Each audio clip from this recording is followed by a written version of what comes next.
ಇದ್ದಾರೆ, ಮನಿಗೆ ಮನಿಗೆ ಹೋಗಿ ಹಾಲು ಹಾಕಿ ಬರಬೇಕು. ಆಲ್ಕೋಹಾಲ್ ಅಂಗಡಿಗಳೇನದಾವಲ್ಲ, ಅವ್ರು ಇದ್ದಲ್ಲಿಗೆ ಕ್ಯೂ ಇರ್ತೈತೆ. ಜನ ಹಾಲು ಮಾರೋರು ಮನಿಗೆ ಮನಿಗೆ ಹೋಗಿ ಅಡ್ಡಾಡಿ ಬರಬೇಕು. ಆಲ್ಕೋಹಾಲ್ ಅಂಗಡಿಗಳೇನು ಅದಾವಲ್ಲ, ಅಲ್ಲೆಲ್ಲ ಕ್ಯೂ ನಿಂತಿರ್ತಾರೆ. ಎಲ್ಲಿಯವರೆಗೆ ಆಲ್ಕೋಹಾಲ್ ಅಂಗಡಿಗಳು ಬಂದಾಗಿ ಹಾಲಿನ ಅಂಗಡಿ ಮುಂದೆ ಕ್ಯೂ ನಿಲ್ತಾರಲ್ಲ ಜನ, ಅಲ್ಲಿಯವರೆಗೆ ಈ ಸಂಸ್ಕೃತಿ ಉತ್ಸವಗಳು ನಡೀತಾ ಇರಬೇಕಾಗ್ತದೆ. ಈ ದೇಶದ ಸಂಸ್ಕೃತಿ ಬಹಳ ಅದ್ಭುತವಾಗಿರುವಂಥದ್ದು. ನೀವು ನೋಡಿ, ಈ ಜಗತ್ತಿನ ವಿಶ್ವದ ಬಹಳ ಪುರಾತನ ನಾಗರಿಕತೆ ಮತ್ತು ಸಂಸ್ಕೃತಿಗಳಂತ ನಾವೇನು ಕರಿತೀವಿ, ಅದು ಈಜಿಪ್ತಿನ ನಾಗರಿಕತೆ ಇರಬಹುದು, ಮೆಸೊಪೆಟಿಮಿಯಾದ ನಾಗರಿಕತೆ ಇರಬಹುದು, ಗ್ರೀಸ್ ನಾಗರಿಕತೆ ಇರಬಹುದು. ಇವೆಲ್ಲವುಗಳು ಇನ್ನೂ ಪ್ರಿಮಿಟಿವ್ ಸ್ಟೇಜ್ನೊಳಗಿದ್ದಾಗ ಭಾರತದಲ್ಲಿ ಒಂದು ಉಚ್ಛ್ರಾಯವಾದಂಥ ಜ್ಞಾನದ ಸಂಸ್ಕೃತಿ ಈ ಮಣ್ಣಲ್ಲಿ ಜನ್ಮ ತಾಳಿತ್ತು. ಯಾವಾಗ ನಾವು ಮನಃಶಾಸ್ತ್ರದ ಉಗಮ ಅಂತ ಹೇಳ್ತೀವಿ, ಸಿಗ್ಮಂಡ್ ಫ್ರಾಯ್ಡ್ನಂಥವರು ಶತಮಾನಗಳ ಹಿಂದೆ, ಆದರೆ ಸಾವಿರಾರು ವರ್ಷಗಳ ಹಿಂದೆ ಇಲ್ಲಿ ಪತಂಜಲರಂಥ ಮನಃಶಾಸ್ತ್ರಜ್ಞರು ಹುಟ್ಟಿದ್ದು ಈ ಭಾರತದ ಮಣ್ಣಿನಲ್ಲಿ. ವೈದ್ಯಕೀಯ ಶಾಸ್ತ್ರದ ಬಗ್ಗೆ ನಾವು ವಿಚಾರ ಮಾಡಿದ್ರೆ ಚರಕ, ಸುಶ್ರುತನಂಥವರು ಈ ಜಗತ್ತಿನ ಮೊಟ್ಟ ಮೊದಲ ಸರ್ಜರಿ ಮಾಡಿದವರು ಭಾರತೀಯರು ಅನ್ನೋದಕ್ಕೆ ನಾವೆಲ್ಲ ಹೆಮ್ಮೆ ಪಡಬೇಕು. ಚರಕ, ಸುಶ್ರುತ ಹುಟ್ಟಿದ್ದು ಇದೇ ಮಣ್ಣಲ್ಲೇ. ನಿಮಗಿನ್ನೂ ಆಶ್ಚರ್ಯ ಅನ್ನಿಸ್ಬೋದು, ಈ ಸಂವಿಧಾನದ ಜನಕ ಅಂತ ನಾವು ಯಾರಿಗೆ ಕರಿತೀವಿ, ಸಂವಿಧಾನ ಹುಟ್ಟಿದ್ದು ಯುರೋಪ್, ಇಂಗ್ಲೆಂಡ್ಗಳಿಂದ ಅಂತ. 1215 ಬ್ರಿಟಿಷ್ ಪಾರ್ಲಿಮೆಂಟ್ನಲ್ಲಿ ಒಂದು ಮ್ಯಾಗ್ನಾ ಕಾರ್ಟಾ ಬಂತು. ಅಲ್ಲಿಯ ಸಂಸತ್ತು ಶುರುವಾಯಿತು. ಅಂದ್ರೆ ಯುರೋಪಿಯನ್ನರಿಗೆ ಸಂವಿಧಾನದ ಕಲ್ಪನೆ ಬಂದಿದ್ದು 1215. ಬಹಳ ಆಶ್ಚರ್ಯ ಮತ್ತು ಹೆಮ್ಮೆ ಪಡುವಂಥ ವಿಷಯ ಅಂದರೆ, ಅದಕ್ಕಿಂತ ಒಂದು ಶತಮಾನಗಳ ಮುಂಚೆ ಭಾರತದಲ್ಲಿ, ಅದು ವಿಶೇಷವಾಗಿ ಕನ್ನಡದ ಮಣ್ಣಿನಲ್ಲಿ, ಕಲ್ಯಾಣದಲ್ಲಿ ಫಸ್ಟ್ ರಿಲಿಜಿಯಸ್ ಪಾರ್ಲಿಮೆಂಟ್ ಆಗಿತ್ತಲ್ಲ, ಅದು ಭಾರತದ ಮಣ್ಣಲ್ಲಿ. ಅದು ಅಂದರೆ ಅವರಕ್ಕಿಂತ ಮುಂಚೆ ಸಂವಿಧಾನದ ಬಗ್ಗೆ, ಸಮತೆಯ ಬಗ್ಗೆ, ಸಮಾಜವಾದದ ಕಲ್ಪನೆಗಳು ಎಲ್ಲಿ ವಿಶ್ವದಲ್ಲಿ ಹುಟ್ಟಿರಲಿಲ್ಲೋ, ಆವಾಗ ಭಾರತದಲ್ಲಿ ಸಮತಾವಾದ, ಸಮಾಜವಾದಗಳು ಅತ್ಯಂತ ಉಚ್ಛ್ರಾಯ ಸ್ಥಿತಿಯಲ್ಲಿದ್ದು. ಈ ದೇಶದ ಸಂಸ್ಕೃತಿ ಅಷ್ಟು ಅದ್ಭುತವಾಗಿರುವಂಥದ್ದು. ನಮ್ಮಲ್ಲಿ ಧಾರವಾಡದಲ್ಲಿ ಒಬ್ಬರು ತಪೋವನದ ಕುಮಾರಸ್ವಾಮಿಗಳಂತಿದ್ರು. ಅವ್ರಿಗೆ ಯಾರೋ ಕೇಳಿದ್ರಂತೆ, ಅಲ್ಲ ನೀವು ಭಾರತೀಯರು ನಮ್ಮದು ಭಾಳ ದೊಡ್ಡದು ಅಂತ ಹೇಳ್ತೀರಿ, ನಿಮ್ಮಲ್ಲಿ ಯಾರೂ ಅಷ್ಟು ಇದ್ರ ಬಗ್ಗೆ ಅನುಕರಣೆ ಮಾಡೋದಿಲ್ಲ, ಪರದೇಶದವರು ಬಹಳ ನಿಮ್ಮ ಬಗ್ಗೆ ಭಾರತೀಯ ಸಂಸ್ಕೃತಿ ಬಗ್ಗೆ ಹೆಮ್ಮೆ ಪಡ್ತಾರ, ನಿಮ್ಮಲ್ಲಿ ಯಾಕೆ ಉಳಿಲಿಲ್ಲ, ಅವ್ರ್ಯಾಕೆ ಇಷ್ಟಪಡ್ತಾರ ಅಂತ.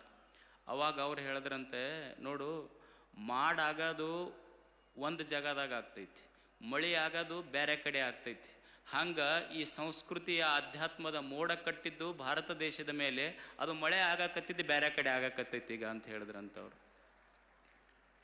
ಅಂದರೆ ಈ ದೇಶದ ಸಂಸ್ಕೃತಿಗೆ ಎಷ್ಟು ಜನ ಪಾಶ್ಚಿಮಾತ್ಯ ವಿದ್ವಾಂಸರು, ಟಿ.ಎಸ್. ಈಲಿಯಟ್ನಂಥವರು, ಎಮರ್ಸನ್ನಂಥವರು, ಆಮೇಲೆ ನೂರಾರು ಜನ, ಮ್ಯಾಕ್ಸ್ ಮುಲ್ಲರ್ನಂಥವರು ಈ ದೇಶದ ಸಂಸ್ಕೃತಿಯನ್ನು ನಂಬುದು ಅಂತ ಸ್ವೀಕಾರ ಮಾಡಿದ್ರು. ಮ್ಯಾಕ್ಸ್ ಮುಲ್ಲರ್ ಒಂದು ಸುಂದರವಾದ ಮಾತು ಬರೀತಾನೆ, ನನಗೆ ಇನ್ನೊಂದು ಜನ್ಮ ಅನ್ನುವುದಾದರೂ ಇದ್ದರೆ, ನನ್ನದೊಂದು ಆಸೆ ಇದೆ, ಇನ್ನೊಂದು ಜನ್ಮ ಅನ್ನುವುದಿದ್ದರೆ ನನ್ನದೊಂದು ಆಸೆ, ನಾನು ಭಾರತದ ಮಣ್ಣಲ್ಲಿ ಹುಟ್ಟಬೇಕು, ಅಷ್ಟು ಪವಿತ್ರ ಭೂಮಿ ಭಾರತ ಅಂತ. ನೀವೆಲ್ಲ ಕ್ರಿಕೆಟ್ ಆಟಗಾರನ ಹೆಸರು ಕೇಳಬೇಕು, ಜಾಂಟಿ ರೋಡ್ಸ್, ದಕ್ಷಿಣ ಆಫ್ರಿಕಾದ ಆಟಗಾರ. ಅವನು ಇಲ್ಲಿ ಬರೀ ಆಟ ಆಡಲಿಕ್ಕೆ ಬಂದವನು ಭಾರತಕ್ಕೆ. ಅವನಿಗೆ ಈ ಮಣ್ಣಿನ ಬಗ್ಗೆ ಎಷ್ಟು ಒಲವು, ಈ ದೇಶದ ಸಂಸ್ಕೃತಿ ಬಗ್ಗೆ ಎಷ್ಟು ಒಲವು ಅಂದರೆ, ಅವನ ಹೆಂಡತಿ ಗರ್ಭ ಧರಿಸಿದ ಮೇಲೆ ಅವನಿಗೆ ಅನ್ನಿಸ್ತು, ನನಗೆ ಹುಟ್ಟುವ ಮಗು ದಕ್ಷಿಣ ಆಫ್ರಿಕಾದಲ್ಲಿ ಅಲ್ಲ, ಭಾರತದ ಮಣ್ಣಲ್ಲಿ ಹುಟ್ಟಬೇಕು ಅಂತ. ಅವನ ಹೆಂಡತಿಗೆ 9 ತಿಂಗಳಾದ ಮೇಲೆ ಭಾರತಕ್ಕೆ ಕರ್ಕೊಂಡು ಬಂದು, ಇಲ್ಲಿ ಮಗು ಹುಟ್ಟುತ್ತದೆ, ಆ ಮಗುವಿಗೆ ಇಂಡಿಯಾ ಅಂತ ಹೆಸರಿಡ್ತಾನೆ ಜಾಂಟಿ ರೋಡ್ಸ್. ಅಂದರೆ ಎಷ್ಟು ಬೇರೆಯವರಿಗೆ ಇದ್ರ ಬಗ್ಗೆ ಪ್ರೀತಿ. ನಮಗೂ ಬೇಕಲ್ಲ, ನಂಬುದು ಅನ್ನುವ ಹೆಮ್ಮೆ, ಅಭಿಮಾನ ನಮಗಿರಬೇಕಾಗ್ತದೆ. ಇದೇ ಸಣ್ಣ ಪುಟ್ಟ ವ್ಯತ್ಯಾಸಗಳ ಮಧ್ಯದಲ್ಲಿಯೂ ಸಹಿತ, ಸಣ್ಣ ಪುಟ್ಟ ಲೋಪದೋಷಗಳ ಮಧ್ಯದಲ್ಲಿಯೂ ಸಹಿತ ನಮ್ಮದನ್ನು ನಾವು ಹೃದಯ ತುಂಬಿ ಪ್ರೀತಿಸಬೇಕು ಮತ್ತು ಆರಾಧಿಸಬೇಕಾಗ್ತದೆ. ನಾವೆಲ್ಲ ಹೇಳ್ತೇವೆ, ಏನ್ರಿ ನಮ್ಮ ದೇಶ ಕೆಟ್ಟಿದೆ, ನಮ್ಮ ಜನ ಕೆಟ್ಟಿದೆ, ನಮ್ಮಲ್ಲಿ ಏನೂ ಸರಿಗೆ ಉಳಿದಿಲ್ಲ ಈಗ.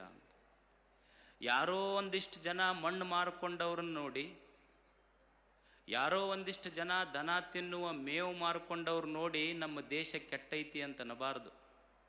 ಮಣ್ಣು ಮಾರ್ಕೊಂಡವರ ಮಧ್ಯೆ, ಮೇವು ಮಾರ್ಕೊಂಡಿರುವವರ ಮಧ್ಯದೊಳಗೆ ಅವರನ್ನು ನೋಡಿ ನಮ್ಮ ದೇಶವನ್ನು ಹೀಯಾಳಿಸುವುದಕ್ಕಿಂತ ಸಿಯಾಚಿನ್ನದಂಥ ಅತ್ಯಂತ ಹಿಮಾಚ್ಛಾದಿತ ಪ್ರದೇಶದೊಳಗೆ 6 ದಿವಸ ಹಿಮದೊಳಗಿದ್ದರೂ ಸಹಿತ ಈ ದೇಶಕ್ಕಾಗಿ ಇನ್ನೂ ಪ್ರಾಣ ಉಳಿದಿತ್ತಲ್ಲ ಹನುಮಂತಪ್ಪ ಕೊಪ್ಪರದನಂಥವ್ರನ್ನು ನೋಡಿ ನಮ್ಮ ದೇಶದೊಳಗೆ ಇಂಥವ್ರದಾರಲ್ಲ, ಇಂಥವ್ರದಾರಂತ ಹೆಮ್ಮೆ ಪಡಬೇಕು ಇಲ್ಲ ನಾವು.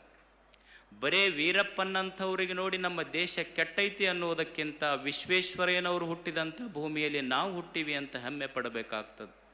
ಅಂಥ ಗಳಿಗೆಗಳು ನಮ್ಮ ಜೀವನದಲ್ಲಿ ನಮಗೆ ಬರಬೇಕು.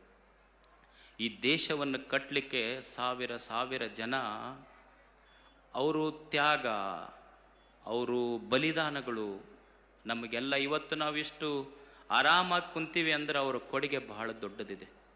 ಬಹಳ ದೊಡ್ಡವರಂತಲ್ಲ, ಈ ದೇಶವನ್ನು ಕಟ್ಟಲಿಕ್ಕೆ ಬಹಳ ಸಣ್ಣ ಮಕ್ಕಳು ಸಹಿತ ತಮ್ಮದೇ ಆದಂಥ ಒಂದು ಯೋಗದಾನವನ್ನು ಈ ದೇಶ ಕಟ್ಟಲಿಕ್ಕೆ ಕೊಟ್ಟಿದ್ದಾರೆ. ಒಂದು ಸಣ್ಣ ಘಟನೆ ಹೇಳ್ತೇನೆ ನಿಮಗೆ.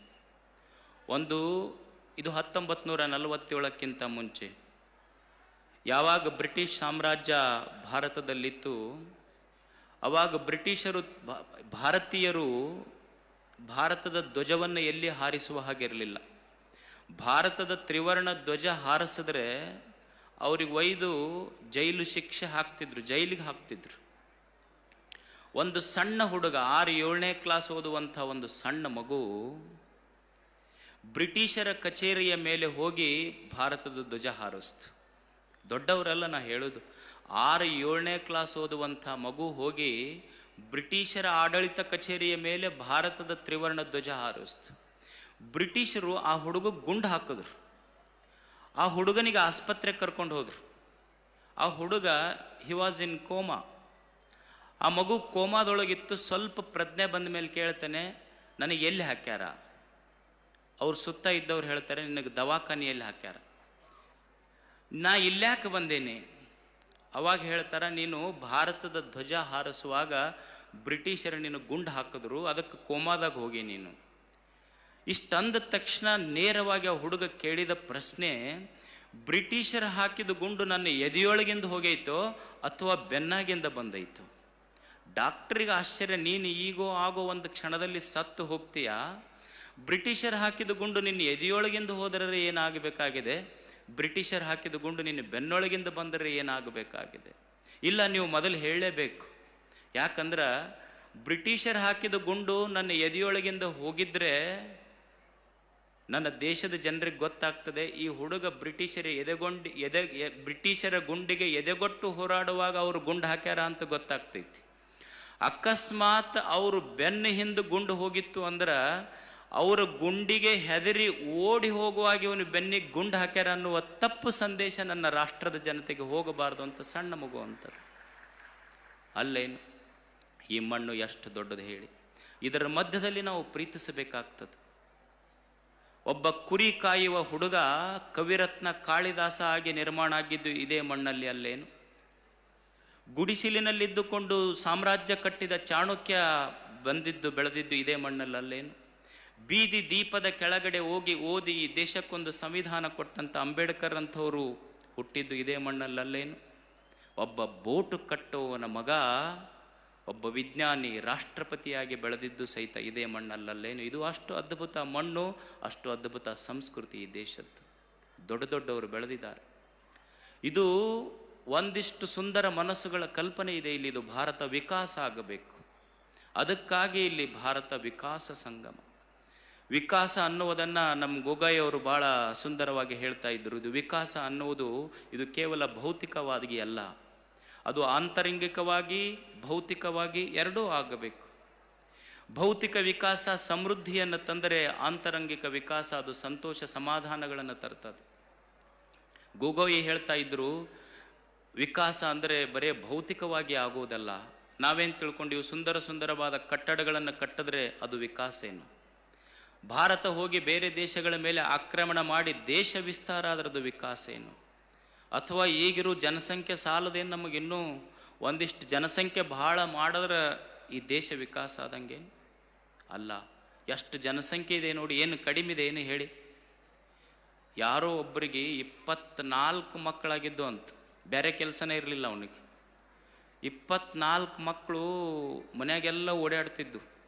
ಅವನೊಬ್ಬ ಸ್ನೇಹಿತ ಕೇಳಿದ್ನಂತ, ಅಲ್ಲೋ ಭಾರತದ ತುಂಬ ಎಲ್ಲ ಘೋಷಣೆ ಮಾಡಕತ್ತಾರ, 1 ಬೇಕು 2 ಸಾಕು ಅಂತ, ನಿನಗೆ 24 ಮಕ್ಕಳು ಹಡ್ದಿಯಲ್ಲ, ಮತ್ತು ಅವರು ಮಹಿಳಾ ಮತ್ತು ಕುಟುಂಬ ಕಲ್ಯಾಣ ಇಲಾಖೆಯವರು ನಿನ್ನ ಮನೆಗೇನು ಬರಲಿಲ್ಲ ಅವರು ಬಂದಿದ್ರನ್ನು, ಮತ್ತು ಅವ್ರು ಬಂದು ಏನೂ ಅನ್ನಲಿಲ್ಲ ನಿನ್ನ ಮಕ್ಕಳು ನೋಡಿ ಬಂದಿದ್ದರು, ಇದು ಅಂಗನವಾಡಿ ಸೆಂಟರ್ ಇರ್ಬೇಕಂತ ತಿಳ್ಕೊಂಡು ಹೊಳ್ಳಿ ಹೋದರು ಅಂದ. ವಿಕಾಸ ಅಂದರೆ ಹಿಂಗೆ ಜನಸಂಖ್ಯೆ ಬಹಳ ಬೆಳೆಯುವುದೇನು? ವಿಕಾಸ ಅಂದರೆ ವಾಸ್ತವದಿಂದ ಸಾಧ್ಯತೆಯೆಡೆಗಿನ ಪಯಣ, ಅದು ಅಷ್ಟೇ.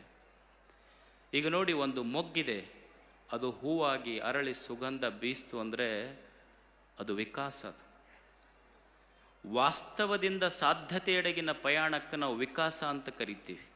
ಈಗ ನೀವು ನೋಡಿ, ಒಂದು ಬೀಜ ಇರ್ತದೆ, ಎಲ್ಲ ಬೀಜಗಳಿಗೂ ವೃಕ್ಷವಾಗುವ ಸಾಮರ್ಥ್ಯ ಇರ್ತದೆ, ಆದರೆ ಎಲ್ಲ ಬೀಜಗಳು ವೃಕ್ಷ ಆಗುವುದಿಲ್ಲ.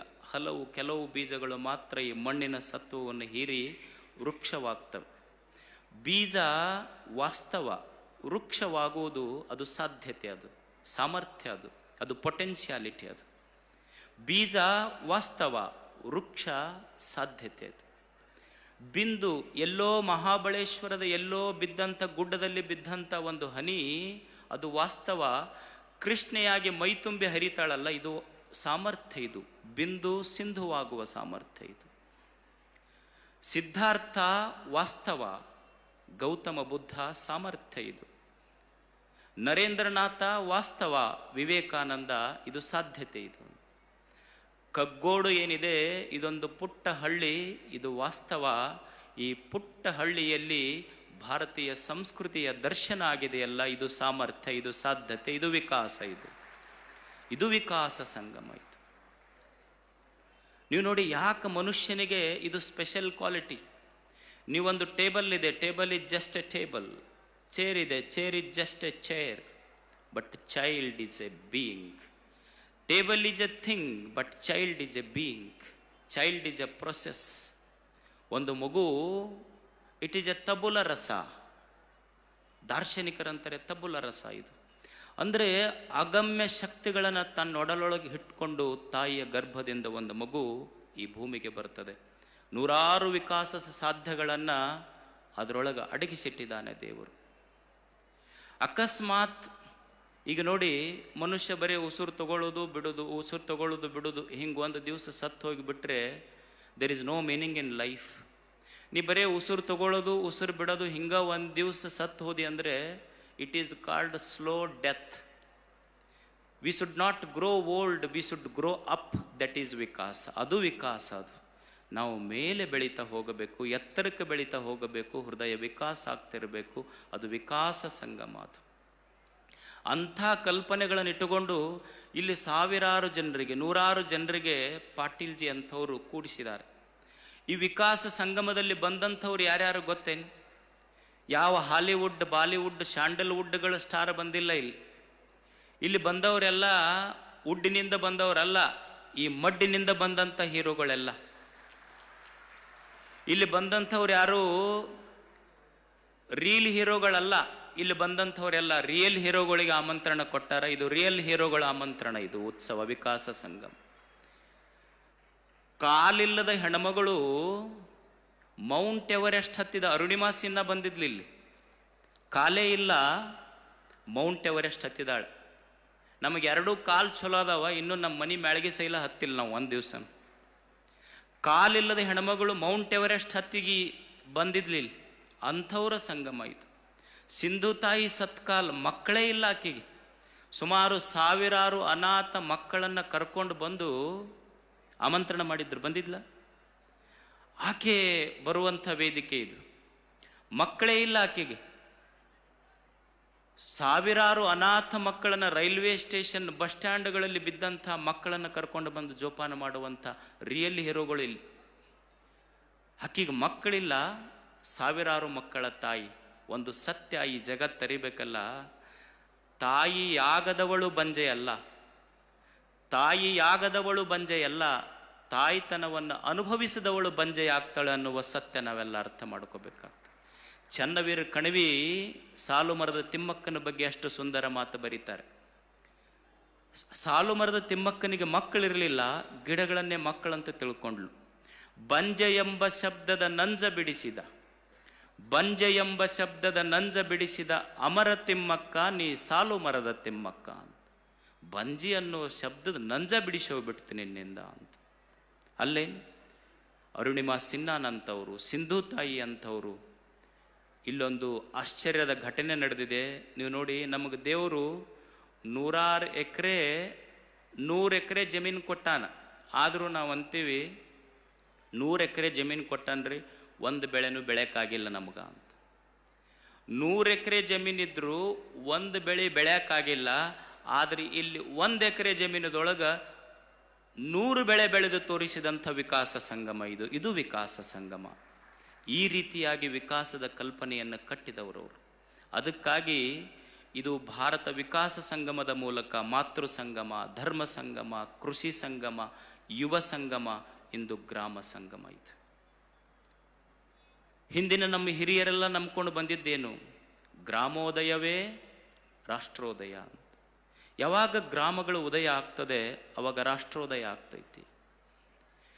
ಅಬ್ದುಲ್ ಕಲಾಂ ಅವರು ಸಹಿತ ಒಂದು ಕಲ್ಪನೆಯನ್ನು ಕೊಟ್ಟರು. ಬಹಳಷ್ಟು ಅಧ್ಯಯನ ಮಾಡಿ ಸಂಸತ್ತುಗಳಲ್ಲಿ, ವಿಧಾನಸೌಧಗಳಲ್ಲಿ, ದೊಡ್ಡ ದೊಡ್ಡ ಇಂಜಿನಿಯರಿಂಗ್ ಕಾಲೇಜುಗಳಲ್ಲಿ ಈ ಭಾರತದ ಬುದ್ಧಿಜೀವಿಗಳ ಎದುರಿಗೆ ಅವರೊಂದು ಪುರ ಅಂತೊಂದು ಕನ್ಸೆಪ್ಟ್ ಇಟ್ಟರು.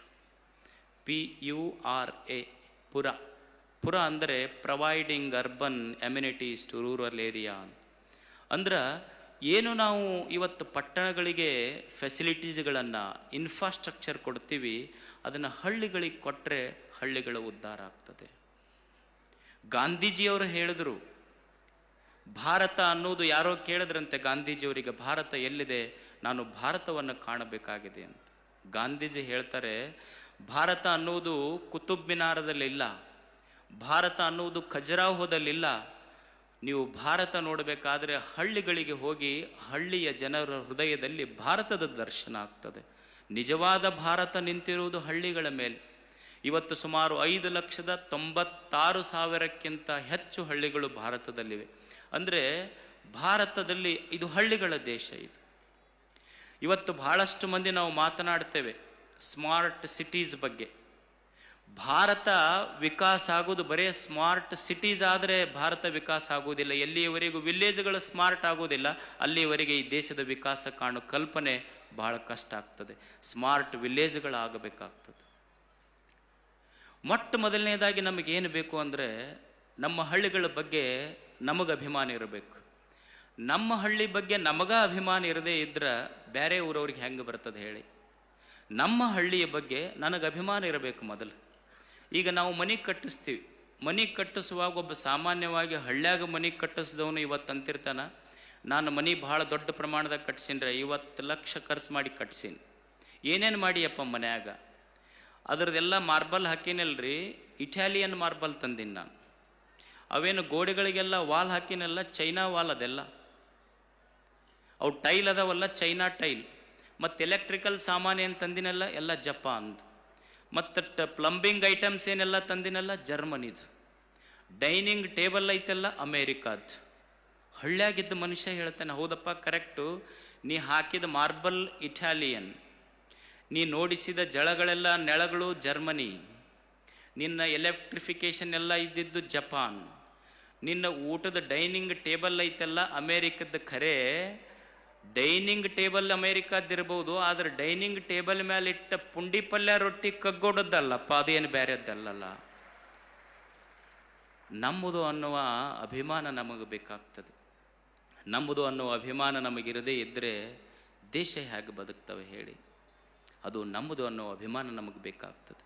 ಮತ್ತು ನಮ್ಮ ಹಳ್ಳಿಗಳನ್ನು ನಮ್ಮ ಪಾಟೀಲ್ಜಿಯವರು ಭಾಳ ಸುಂದರವಾಗಿ ಕೊಪ್ಪಳದಲ್ಲಿ ಬಂದಾಗ ಒಮ್ಮೆ ಹೇಳ್ತಾ ಇದ್ರು, ನನ್ನ ಹಳ್ಳಿ ನನ್ನ ದೇಶ, ನನ್ನ ಹಳ್ಳಿ ನನ್ನ ಜಗತ್ತು.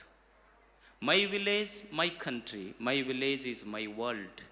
ನನ್ನ ಹಳ್ಳಿ ಏನಿದೆ ಅದು ನನಗೆ ನನ್ನ ದೇಶ, ನನ್ನ ಹಳ್ಳಿ ಏನಿದೆ ಅದು ನನ್ನ ಜಗತ್ತು ಅಂತ. ಇದು ಕಲ್ಪನೆ ನಮ್ಮಲ್ಲಿ ಬರಬೇಕಾಗ್ತದೆ. ನಮ್ಮ ಹಳ್ಳಿಯನ್ನು ನೋಡುವ ನಮ್ಮ ದೃಷ್ಟಿಕೋನಗಳು ಬದಲಾಗಬೇಕು. ನಮ್ಮ ಹಳ್ಳಿ ಅಂದ್ರೆ ಏನು ಬಿಡಪ್ಪ, ಭಾಳ ಕನಿಷ್ಠ. ನಮ್ಮ ಊರಾಗ ಏನೈತಿ ಹೇಳ್ರಿ, ಬೆಂಗಳೂರು ಭಾಳ ಚಲೋ ಅಂತಂತೀವಿ ನಾವು. ನಮ್ಮ ಊರು ಏನೈತ್ರಿ, ನಮ್ಮ ಹಳ್ಳಿಯಾಗ ಏನೂ ಇಲ್ಲ, ಬೆಂಗಳೂರು ಭಾಳ ಚಲೋ ಅಂತೀವಿ. ಬೆಂಗಳೂರಾಗ ಏನೈತಿ ಹೇಳ್ರಿ, ಬೆಂಗಳೂರಾಗ ಬರೇ ಗಟಾರ್ ನೀರು ಹರಿತೈತಿ. ಬೆಂಗಳೂರಾಗ ಏನಿಲ್ಲ. ನಿಮ್ಮ ಹಳ್ಳಿಗಳಲ್ಲಿ ಏನೈತಿ ಅಂದ್ರೆ ಸ್ವತಃ ಕೃಷ್ಣೆ ಹರಿದು ನಿಮ್ಮ ಮನೆ ಬಾಗಿಲಿಗೆ ಬರ್ತಾಳಲ್ಲ, ಇದಕ್ಕಿಂತ ಪುಣ್ಯ ಏನು ಬೇಕು ಹೇಳಿ ನೀವು? ಕೃಷ್ಣೆಯೇ ಹರಿದು ನಿಮ್ಮ ಮನೆಯ ಬಾಗಿಲಿಗೆ ಬರುವಾಗ ಇನ್ನು ಇದಕ್ಕಿಂತ ವೈಭವದ ಜೀವನ ಏನು ಬೇಕು ಹೇಳಿ? ನಮ್ಮ ಹಳ್ಳಿಗಳ ಬಗ್ಗೆ ನಮ್ಮ ದೃಷ್ಟಿ ಬದಲಾಗಬೇಕಾಗ್ತದೆ. ನಮ್ಮ ದೃಷ್ಟಿ ಬದಲಾದರೆ ಸೃಷ್ಟಿ ಬದಲಾಗ್ತದೆ. ಈಗ ನೀವು ನೋಡಿ, ಇರುವ ಹಳ್ಳಿ ಅದೇ, ಆ ಹಳ್ಳಿಯನ್ನು ನೋಡುವ ನಮ್ಮ ದೃಷ್ಟಿಕೋನ ಬದಲಾಗಬೇಕಾಗ್ತದೆ. ಯಾಕೆ ನನ್ನ ಹಳ್ಳಿ ಅಷ್ಟು ಸುಂದರ ನನಗನ್ಸೋದಿಲ್ಲ ಹೇಳಿ? ನಮ್ಮ ದೃಷ್ಟಿ ಬದಲಾಯಿತು, ಸೃಷ್ಟಿ ಬದಲಾಗಿ ಹೋಗ್ತದೆ. ದೃಷ್ಟಿ ಬದಲಾಯಿತು, ದೃಶ್ಯ ಬದಲಾಗ್ತದೆ. ಈಗ ನೀವು ಗುಡಿಗೆ ಹೋಗ್ತೀರಿ, ಗುಡಿಗೆ ಹೋಗುವಾಗ ಒಂದು ಬಾಳೆಹಣ್ಣು ಒಯ್ತೀರಿ, ಮನೆಯೊಳಗೆ ಕೇಳ್ತೀರಿ, ಮನ್ಯಾಗ ಕೇಳುವಾಗ ಏನಂತೀರಿ, ಒಂದು ಬಾಳೆಹಣ್ಣು ಕೊಡು, ಗುಡಿಗೆ ಹೊಂಟೀನಿ ಅಂತ ಹೇಳ್ತೀರಿ. ಆ ಬಾಳೆಹಣ್ಣು ತೊಗೊಂಡು ಗುಡಿಗೆ ಹೋಗಿ ದೇವರಿಗೆ ಮುಟ್ಟಿಸ್ತೀರಿ. ಮುಟ್ಟಿಸಿ ಹೊರಗೆ ಬಂದು ಕೂಡಲೇ ಎಲ್ಲರಿಗೆ ಕೊಡುವಾಗ ಏನಂತೀರಿ ಅಂದ್ರೆ, ಪ್ರಸಾದ ತಗೊಳ್ರಿ ಅಂತೀರಿ. ಮನ್ಯಾಗ ಒಯ್ದಿದ್ದು ಅದೇ ಬಾಳೆಹಣ್ಣು, ಗುಡ್ಯಾಗ ಮುಟ್ಟಿಸಿದ್ದು ಅದೇ ಬಾಳೆಹಣ್ಣು, ಮಂದಿಗೆ ಕೊಟ್ಟಿದ್ದು ಅದೇ ಬಾಳೆಹಣ್ಣು. ಮನ್ಯಾಗ ತಂದಾಗ ಬಾಳೆಹಣ್ಣು ಅಂದ್ರಿ, ಇಲ್ಲಿ ಕೊಡುವಾಗ ಏನಂತೀರಿ, ಪ್ರಸಾದ ತಗೊಳ್ರಿ ಅಂತೀರಿ. ಹಣ್ಣೇನಾರ ಬದಲಾಗೈತೇನು ಹೇಳಿ? ಮನೆಯೊಳಗೆ ತಂದಿದ್ದು ಅದೇ ಹಣ್ಣು, ಗುಡಿಯೊಳಗೆ ಮುಟ್ಟಿಸಿದ್ದು ಅದೇ ಹಣ್ಣು, ಜನರಿಗೆ ಕೊಟ್ಟಿದ್ದು ಅದೇ ಹಣ್ಣು. ಮನೆಯೊಳಗೆ ಹಣ್ಣಿತ್ತು, ಇಲ್ಲಿ ಪ್ರಸಾದ ಆತು. ಹಣ್ಣು ಬದಲಾಗಿಲ್ಲ, ಆದರೆ ಹಣ್ಣನ್ನು ನೋಡುವ ಕಣ್ಣು ಬದಲಾಗಿದ್ದಕ್ಕೆ ಸೃಷ್ಟಿ ಬದಲಾಗ್ತದಷ್ಟೇ. ಹಾಗೆ ಇರುವ ಗಾಳಿ ಅದೇ ಇರ್ತದೆ, ಇರುವ ಸೂರ್ಯ ಅದೇ ಇರ್ತಾನೆ, ಇರುವ ಮಣ್ಣು ಅದೇ ಇರ್ತದೆ. ಈ ಮಣ್ಣನ್ನು ನೋಡುವ ನನ್ನ ಕಣ್ಣು ಬದಲಾತು ಅಂದ್ರೆ ನನ್ನ ಹಳ್ಳಿ ಬದಲಾಗ್ತದೆ. ನಾವು ಸೂರ್ಯಾಸ್ತ ನೋಡಬೇಕು ಅಂದ್ರೆ ಕನ್ಯಾಕುಮಾರಿಗೆ ಹೋಗಬೇಕಂತೈತೆ. ನಾವು ಸೂರ್ಯೋದಯ ನೋಡಬೇಕು ಅಂದ್ರೆ ಗ್ಯಾಂಗ್ಟಾಕಿಗೆ ಹೋಗಬೇಕಂತೇನೈತೆ. ಏನು ಗ್ಯಾಂಗ್ಟಾಕಿನಲ್ಲಿ ಉದಯಿಸುವಂಥ ಸೂರ್ಯ ಬೇರೆ, ಕನ್ಯಾಕುಮಾರಿಯಲ್ಲಿ ಅಸ್ತಾಗುವಂಥ ಸೂರ್ಯ ಬೇರೆ ಅದಾನೇನು? ಏನಿಲ್ಲ. ನೋಡುವ ಕಣ್ಣಿತ್ತು ಅಂದ್ರೆ ಕನ್ಯಾಕುಮಾರಿ ಅಲ್ಲ, ನಮ್ಮ ಕಗ್ಗೋಡ ಕನ್ಯಾಕುಮಾರಿ ಆಗ್ತದೆ. ನೋಡುವ ಕಣ್ಣು ಅಷ್ಟೇ ಸಾಕು, ಕಣ್ಣು ಬದಲಾಗಬೇಕಾಗ್ತದೆ. ಬಹಳ ನಾವು ಪ್ಯಾಟಿ ಒಳಗಿರೋವ್ರಿ, ದೊಡ್ಡ ಮಂದಿ, ನಾವು ಬರೀ 5 ಸ್ಟಾರ್ ಹೋಟೆಲ್ನಾಗ ಇರ್ತೀವಿ ಅಂತಂತಿರ್ತೀವಿ ನಾವೆಲ್ಲ. ನಮಗೇನು ಹಳ್ಳಿ ಊಟ, ಹಳ್ಳಿ ಜೀವನ ಸರಿಗೆ ಬರೋದಿಲ್ಲ, ನಾವೆಲ್ಲ 5 ಸ್ಟಾರ್ನಾಗ ಇರ್ಬೇಕಂತೀವಿ. ಏನು 5 ಸ್ಟಾರ್ ಅಂದ್ರೆ ಹೇಳ್ರಿ? 5 ಅಂದ್ರೆ 5, ಸ್ಟಾರ್ ಅಂದ್ರೆ ನಕ್ಷತ್ರ. ಆ ಹೋಟೆಲ್ಗಳಿಗೆ ಒಂದು ಲೇಬಲ್ ಕೊಟ್ಟಿರ್ತಾರೆ ಅಷ್ಟೇ. ಅಂದ್ರೆ ಅಲ್ಲಿ ಹೋಗಿ 15-20 ಸಾವಿರ ರೂಪಾಯಿ ಕೊಟ್ಟು ನೀವು ಒಂದು ತಾಜ್ ಹೋಟೆಲ್ಗೆ ಹೋಗ್ರಿ, ಒಂದು ಚಾಕ್ 5,000 ರೂಪಾಯಿ ಅಂತಲ್ಲಿ. ನಿಮ್ಗೆ ಹಳ್ಳಿಯಾಗ ಸುಮ್ಮನೆ ಪಾಪ ಎಲ್ಲರೇ ಹೋದರೂ ಒಂದು ಚಲೋ ಕಪ್ ಹಾಲು ಕೊಟ್ಟು ಚಾ ಮಾಡಿ ಫ್ರೀ ಕೊಡ್ತಾರೆ ನಿಮಗೆ. ನೀವು ತಾಜ್ ಹೋಟೆಲ್ನಂಥ 5 ಸ್ಟಾರ್ ಹೋಟೆಲ್ಗೆ ಹೋಗಿ 25 ಸಾವಿರ ರೂಪಾಯಿ ಕೊಟ್ಟು ಊಟ ಮಾಡಿ ಬಂದ್ರಿ.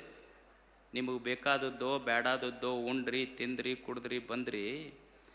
ಅಲ್ಲೇನು 25 ಸಾವಿರ ರೂಪಾಯಿ ಕೊಟ್ಟು ಊಟ ಮಾಡಿದ್ರೆ ಏನಿರ್ತೈತಿ? ಹೋದ ಕೂಡಲೇ ಒಬ್ಬ ಸೆಲ್ಯೂಟ್ ಹೊಡೆಯವಿರ್ತಾನೆ, ಒಂದಿಷ್ಟು ಚಲೋ ಊಟ ಸಿಕ್ಕಿರ್ತೈತಿ. ಅದೇ 25 ಸಾವಿರ ರೂಪಾಯಿ ತಂದು ನಿಮ್ಮ ಮನ್ಯಾಗ ಹೆಣ್ಮಕ್ಳಿಗೆ ಕೊಡ್ರಿ, ದಿವಸ ಸಲ್ಯೂಟ್ ಹೊಡಿತಾರೆ ಅವ್ರು. ನಿಮಗೆ ಭಾಳ ಬುದ್ಧಿ ಬದಲಾಗೈತಪ್ಪ ನಿನಗಂತ. ಅದ 25 ಸಾವಿರ ರೂಪಾಯಿ ಕೊಟ್ಟರೆ ಅವ್ರು ಒಂದು 200 ರೂಪಾಯಿದಾಗ ಚಲೋ ಬಿಳಿಜೋಳದ ರೊಟ್ಟಿ, ಚಟ್ನಿ, ಪುಂಡಿ ಪಲ್ಯ, ಅನ್ನ, ಮೊಸರನ್ನ, ಬದ್ನಿಕಾಯಿ ಎಲ್ಲ ಮಾಡ್ತಾರೆ. ಹೆಂಡ್ರು ಮಕ್ಕಳು ಬೀಗರನ್ನ ಕರ್ಕೊಂಡು ರಾತ್ರಿ ಆದಮೇಲೆ ನಿಮ್ಮ ಮ್ಯಾಳ್ಗೆ ಮೇಲೆ ಕುಂತು ಊಟ ಮಾಡ್ರಿ. ಅಲ್ಲಿ ಹೋಟೆಲ್ದಾಗ ಕುಂತ್ರ 25 ಸಾವಿರ ರೂಪಾಯಿ ಕೊಟ್ಟರು ಬರೇ 5 ಸ್ಟಾರ್. ಇಲ್ಲಿ ಪುಕ್ಕಟೆಯಾಗಿ ಲಕ್ಷಾಂತರ ಸ್ಟಾರ್ ಕೆಳಗೆ ಕುಂತುಂಡವ್ರು ದೊಡ್ಡವರು, ಬರೇ 5 ಸ್ಟಾರ್ನಾಗ ಕುಂತುಂಡವ್ರು ದೊಡ್ಡವರು. ನಮ್ಮ ಹಳ್ಳಿಗಳ ಬಗ್ಗೆ ನಮ್ಮ ದೃಷ್ಟಿಕೋನ ಬದಲಾಗಬೇಕಾಗ್ತದಷ್ಟೇ. ನಮ್ಮ ದೃಷ್ಟಿಕೋನ ಬದಲಾತು, ನಮ್ಮ ಹಳ್ಳಿಗಳ ಬದಲಾಗ್ತವೆ. ಇವತ್ತು ಹಳ್ಳಿಯ ಯುವಕರ ಬಗ್ಗೆ, ಇವತ್ತು ಬಹಳಷ್ಟು ಜನ ಯುವಕರ ಬಗ್ಗೆ ಮಾತನಾಡಿದ್ದಾರೆ. ಇವತ್ತು ಭಾರತದಲ್ಲಿ ಸುಮಾರು 70% 70 ಪ್ರತಿಷ್ಠಿತ ಯುವಕರಿದ್ದಾರೆ. ನಿಮಗೊಂದು ಕಲ್ಪನೆಯ ಘಟನೆ ಹೇಳ್ತೇನೆ, ಎಷ್ಟು ಸುಂದರವಾಗಿದೆ. ಒಂದು ಹುಡುಗ ಒಂದು ಹುಡುಗಿಯನ್ನು ಪ್ರೀತಿಸಿದ್ನಂತ, ಬಹಳ ಪ್ರೀತಿ ಮಾಡ್ತಿದ್ದಾತ. ಹುಡುಗ ಪ್ರೀತಿ ಮಾಡಿದ ಕೂಡಲೇ ಹುಡುಗಿ ಕರ್ಕೊಂಡು ಹೋಗಿದ್ದ ಹೋಟೆಲ್ಗೆ ಕರ್ಕೊಂಡು ಹೋಗಿ ಕೂಡಲೇ ಏನು ತಿನ್ನಬೇಕಾಗಿತ್ತು ಅದಕ್ಕಿಂತ ಜಾಸ್ತಿ ತಿನ್ಲಕ್ಕಿ ಫ್ರೀ ಇತ್ತಲ್ಲೆಲ್ಲ. ಬಕ್ರಾ ಸಿಕ್ಕೈತಿದು ಅಂತಂದು ಮಸ್ತ್ ತಿನ್ಲಕ್ಕಿ. ತಿಂದ ಮೇಲೆ ಈ ಹುಡುಗ ಆ ಹುಡುಗಿಗೆ ಹೇಳಿದ್ನಂತ, ನಾನು ನಿನಗೆ ಭಾಳ ಪ್ರೀತಿ ಮಾಡ್ತೀನಿ. ಹೌದು, ಗೊತ್ತೈತಿ ನನಗೆ. ಮತ್ತು ನಿನಗಿಷ್ಟು ಪ್ರೀತಿ ಮಾಡ್ತೀನಲ್ಲ, ನಿನ್ನ ಸಲುವಾಗಿ ಏನು ಕೊಡಲಿ ಅಂತ ಹುಡುಗ ಕೇಳ್ದ. ಜಾನ್ ಪೇಶ್ಕರು ಯಾ ದಿಲ್ ಪೇಶ್ಕರು, ನಿನಗೇನು ಜೀವನ ಕೊಡ್ಲೆ, ಕಾರ್ ಕೊಡ್ಲೆ, ಏನು ಬಂಗಾರ ಸಾಮಾನು ತಂದು ಕೊಡ್ಲೆ, ಏನು ನನ್ನ ದಿಲ್ ಕೊಡ್ಲೆ ಅಂತ ಕೇಳ್ದ. ಆ ಹುಡುಗಿ ಹೇಳಿದ್ಲು, ದಿಲ್ ಆಮೇಲೆ ಕೊಡುವಂತೆ ಅಂತ, ಮೊದಲು ಬಿಲ್ ಕೊಡು ಹೋಟೆಲ್ದಂದ್ಲಕ್ಕೆ. ಬಿಲ್ ಕೊಡು ಮೊದಲು. ಇಲ್ಲ ಏನು ಬೇಕು ಕೇಳು ಅಂದ ಹುಡುಗ. ಹುಡುಗಿ ಹೇಳ್ತು, ನಿಮ್ಮ ತಾಯಿಯ ಹೃದಯ ಬೇಕು ನನಗೆ, ನಿಮ್ಮ ಅವ್ವನ ಹೃದಯ ತೊಗೊಂಡು ಬಂದು ಕೊಡು ನನಗೆ ಅಂತ. ಇಷ್ಟೇ ಹೌದಲ್ಲ ಅಂತ ಈ ಹುಡುಗ ಓಡಿ ಓಡಿ ಓಡಿ ಮನೆಗೆ ಹೋತು. ಪಾಪ ಮುಪ್ಪಾನ ಮುದುಕಿ ಮೆಳಗಿ ಮೇಲೆ ಮನ್ಯಾಗ ಪಡಸಾಲ್ಯಾಗ ಮುಕ್ಕೊಂಡಿತ್ತ. ಮುದುಕಿ ಮಕ್ಕೊಂಡಾಗ ಆ ಹುಡುಗ ಹೋದವನ ತಾಯಿಗೆ ಚೂರಿ ಹಾಕದ. ಚೂರಿ ಹಾಕಿ ತಾಯಿಯ ಹೃದಯ ತಕ್ಕೊಂಡು ಓಡಿ ಬರ್ತಿದ್ದ. ಓಡಿ ಬರುವಾಗ ಈ ರೋಡ್ ಹಂಪ್ಸ್ ಇರ್ತಾವಲ್ಲ, ಕಾಲ ಎಡವಿ ಇವ ಹೋಗಿ ತಿಪ್ಪ್ಯಾಗ ಬಿದ್ದಿದ್ದ. ತಾಯಿಯ ಹೃದಯ ಹೋಗಿ ಮುಳ್ಳಾಗ ಬಿದ್ದಿತ್ತು.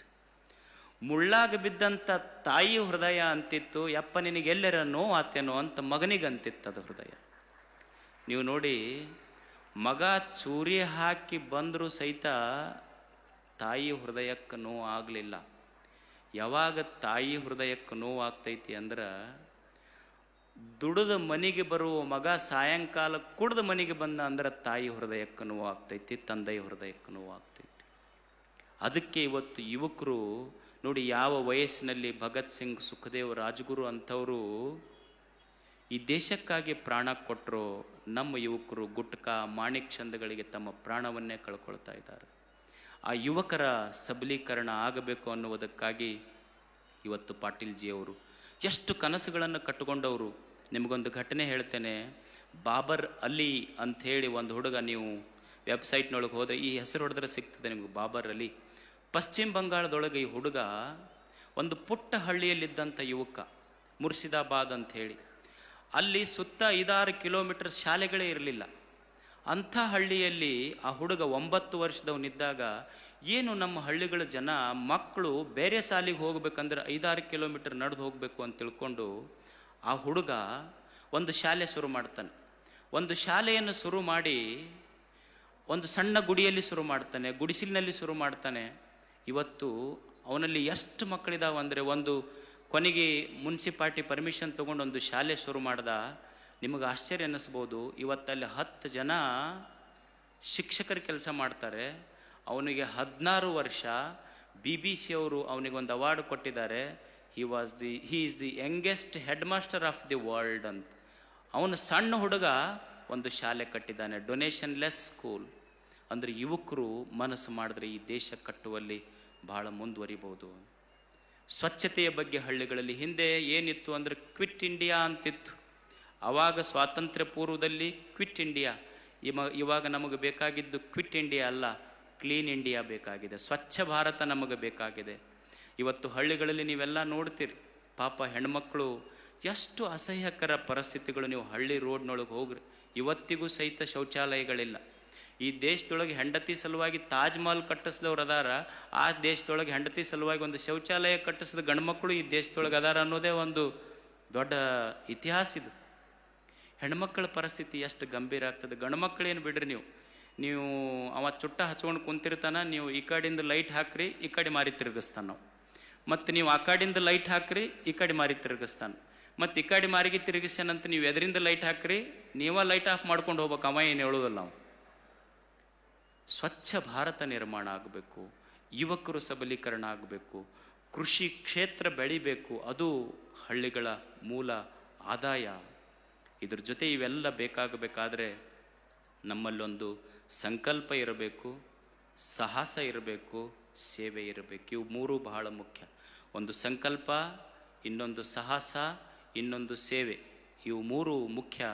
ಇವು ಮೂರು ಇದ್ರೆ ಅದು ವ್ಯಕ್ತಿ ವಿಕಾಸ, ಗ್ರಾಮ ವಿಕಾಸ, ದೇಶ ವಿಕಾಸ ಆಗ್ತದೆ ಅನ್ನುವ ಮಾತು ಹೇಳಿ, ಸೇವೆ ನಮಗೇನು ದೇವರು ಕೊಟ್ಟಾನ ಅದನ್ನು ನಾವು ಸರಿಯಾಗಿ ಮುಟ್ಟಿಸ್ಬೇಕು. ಅದು ಜ್ಞಾನವೇ ಇರಲಿ, ಸಂಪತ್ತೇ ಇರಲಿ. ಈ ನಿಸರ್ಗ ನೋಡಿ, ನಮ್ಮ ಎತ್ತಿದಾವೆ. ಎತ್ತು ರೈತನ ಜೊತೆನೇ ಹೊಲದಲ್ಲಿ ಗಳೆ ಹೊಡಿತದೆ, ನೇಗಿಲ ಹೊಡಿತದೆ, ಜೋಳ ಬಿತ್ತದೆ. ಜೋಳ ಎತ್ತರಾದ ಮೇಲೆ ಜೋಳ ಕೊಯ್ತೀರಿ ನೀವು. ರೈತರು. ಅವಾಗ ಎತ್ತಂತದೆ, ನೋಡಪ್ಪ ರೈತ, ಇಬ್ಬರು ಕೂಡೇ ಬಿತ್ತಿ ಬೆಳೆದೀವಿ, ಜ್ವಾಳ ಬೇಕಾದ್ರೆ ನೀ ತಿನ್ನು, ದಂಟು ನನಗೆ ಬಿಡು ಅಂತೈತೆ ಇಲ್ಲ ಎತ್ತ.